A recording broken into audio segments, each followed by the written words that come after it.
Hey everyone, Mr. Fransky here. Today we're going to be talking about the next half of 1.4, which is about composition of functions. We use some Edina Green today. So students will be able to compose functions and find their outputs from equations and tables. So let's check it out. So vocab today, composition, input, output, and the function machine, which we're going to take a look at in a couple slides. So we learned how to build functions like f plus g of x, and f over g of x, f times g of x, f minus g of x, stuff like that. But what about functions like sine of x squared, or a natural log of 1 over x? It's kind of hard to compose this with two functions where we're like adding or subtracting them. So it doesn't seem like a product, difference, quotient, or sum. It looks like something different. It looks like we're putting one function like inside of another one, right? So it's like we have a little baby inside, a baby function inside of a bigger function here. That's what we call it in calculus, is the baby function inside. So what this requires is what's called composition of functions.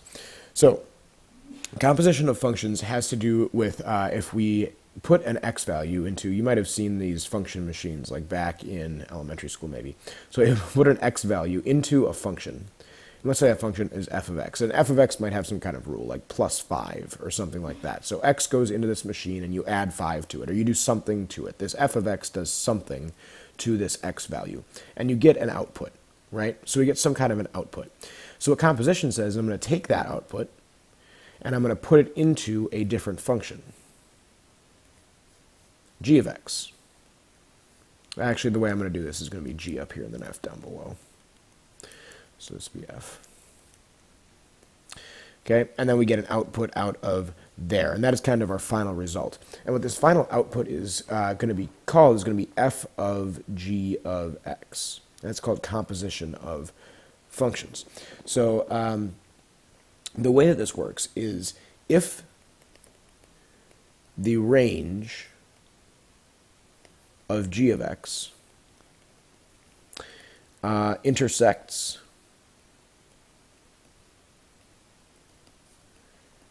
with the domain, let me write that better, with the domain of f of x, then there are a couple ways you can write this. F and then a little circle, g of x, is equal to f of g of x. Okay, and this is a function, and the way you read this is f following g. And I think that the function machine does a nice job of this because g happens first and then f follows after the g function. So f following g of x is how you read that. F following g of x. And over here I read this f of g of x. And the one on the right here is, you see it a lot more often. Just because it makes sense to me. So you do the g function first, right? Because if you think about, please excuse my dear Aunt Sally, you do stuff in parentheses first. So you do that inside function, that g of x happens first, and then you put the result into the f function. Sometimes you call this the inside and the outside function, or the baby function and the outside function. But you do g first, whatever's on the inside, and then whatever it spits out, you're going to plug into f. So it's getting scrambled twice, right? Cool. All right, so composition of functions, not too bad. This whole deal about the range intersecting with the domain, that's because what am I putting into f? Well, I'm putting outputs from g. So like, for example, natural log of, let's say, like negative x. If I had natural log of negative x was one function and x squared was the other one, so if x squared was my g function, x squared only puts out positive numbers. That's going to go into here to natural log. So if I try to do like natural log of negative x squared, so if I compose these two together, that's not going to work well because x squared gives me positive numbers. The negative is going to make them all negative. I can't take the natural log of negative numbers. So these two would not be composable. I could not make a composition of those two functions because I wouldn't have any numbers that would give me real answers. Yeah. So one thing to note, f following g of x is not equal to g following f of x. And that one doesn't seem too tricky. I mean, like, if you go f first and then g, or g first and then f, it's going to give you different answers when they come out, right? And we'll see some examples like that in a minute. Okay, so let's go back to the functions that we had before, where f of x was 2x plus 1 and g of x was x squared. Let's find a few values. So first I want to do f of g of x. So what I'm going to do is I'm going to take this g of x and I'm going to plug it into the f of x where that little tiny x is right there. So I'm basically taking x squared and plugging it in. So what I'm going to do is to really show this, and you'll be able to kind of skip some of these steps later, but I'm going to put this x squared right where that g of x is. So I'm just going to do it using function notation to start with. So I'll kind of use a couple different colors here. So I'm going to have f of x squared. Okay, so I just replaced the g of x with x squared. That's fine. They're equal, so I can just do a replacement. Substitution, basically, is all I'm doing there. So now what I'm going to do is remember from when we did like f of x minus 2 and stuff like that. I'm now going to put this x squared right where that x is. I'm just going to replace it. So this is 2, continue with our little color theme here, x squared, and then plus 1. Okay, not too bad. That's our final answer. G of f of x. So this is where you'll see that going one way is different than going the other. So this time I'm going to put the f function into the g function. So use different colors this time maybe. So maybe we'll use like this dark blue. So I'm going to take this function, I'm going to put it in where that tiny little x is. Now the square, notice, is on the outside, right? So that's going to be in the last thing I do. Okay, so I'm going to replace that f of x right there with 2x plus 1. So we're going to have g of 2x plus 1, close those parentheses. Okay, so I'm going to take that 2x plus 1, and I'm going to replace the x with it. If there were more than one x here, like plus x plus 5, something like that, I'd replace both of those x's with 2x plus 1. It would be put in where those little x's are. As many x's as you have, it's going to replace all those x's with your inside function. So this is going to be 2x plus 1, close those parentheses, squared. Okay, we can stop there, or you could expand it out, right? Would that be 4x squared plus 4x plus 1? Okay. Either way, those are the same thing, right? So on some actual values now. So when I'm doing g of f of negative 3, I have two options. One is I can plug negative 3 into the f function. Let's do that first. So this is going to be g of, let's plug negative 3 into this function. So I plug negative 3 into f. Negative 3 times 2 is negative 6, plus 1 is negative 5. Okay, so I'll slow that down a little bit. So that's g of, I put 2 times negative 3 plus 1. So I just put the negative 3 into the f function, and now I'm going to take that result, which is negative 5, and plug it into g, which is negative 5 squared is 25. Okay, so you just do the inside function first, then the outside function.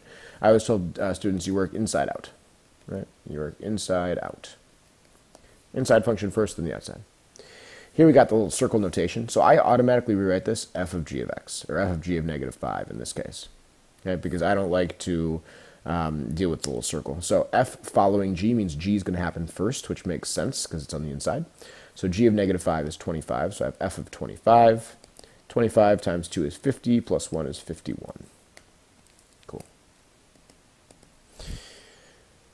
All right, moving on. So we got a little table here, and we have all kinds of stuff we've been working on. And tables are especially important because you use them all the time in calculus. So I want to try this problem. I'm going to do a couple problems. If at any point you want to pause it and try one on your own, I'm going to feel free to do that, but you might need a little bit of help getting the ball rolling. So here we have a bunch of x values. These are inputs into our functions. Okay, these x values up here are inputs into our functions. And then we have f of x and we have g of x. So first thing I want to just do is, what is f of 3? Well, if I want to know f of 3, I find the x value of 3, which is right over here, and I look at the f value. So that's negative 1. So what does this mean? This means that when I plug 3 into my function, the output is negative 1. So the point 3, negative 1 must be on my function. I could plot all 7 of these ordered pairs and kind of get an idea what this function would look like. Now I think it'd be pretty weird because I made up these values. So let's try g here. So g of negative 2. So here's negative 2. G of negative 2 looks like is negative 1. So that means the point negative 2, negative 1 would be on the function g of x. So let's see here. 0, what is on f of x? So if 0 is my x, that's my input. I want to know what is f of 0. Looks like that's negative 3. So 0, negative 3 is on the function f. And now I want to know what 2 is on g of x. So this time 2 is which value? Looks like that's my y. So I'm looking on the y coordinates to see if I see a 2. Oh, there it is. And it looks like the x coordinate is 3. So 3, 2 is on g of x. Nice. All right, f plus g of 1, that's f of 1 plus g of 1. F of 1 is 2. G of 1 is negative 3. So that's negative 1. G of 1, yep. F over g of negative 2. That's going to be f of negative 2 over g of negative 2. F of negative 2 is 3. G of negative 2 is negative 1. So that's negative 3. Right? Because when you divide by negative 1, you just pull that negative out. 3 over 1 is 3. G over f of negative 2. G of negative 2 over f of negative 2. Well, we just found those. So these are going to be flipped over. It's going to be negative 1/3. All right. F following g of 3. Right away, I'm going to write that f of g of 3. So first, I'm going to find out what g of 3 is. Well, g of 3 looks like is 2. So this is f of 2. So I'm just replacing the g of 3 with a 2 because that's what it is. And f of 2 looks like is 1. G of f of 0. F of 0, negative 3. So this is g of negative 3. So I'll be working inside out. G of negative 3, right there, 1. F of negative 2, interesting, or positive 2, excuse me. This is different than we've seen before, but we just do the same thing, work inside out. F of 2, 3. So this is going to be f of 3, which is negative 1. There we go. G following g of negative 1. So it's going to be g of negative 1. So g of negative 1 is negative 2. This is g of negative 2, which is, drum roll, negative 1. Cool. Nothing too hard. Nothing you guys can't handle. I think that's it for this video. Nope, I had it. Yeah, I love you guys. That's why I'm here. Have a great day.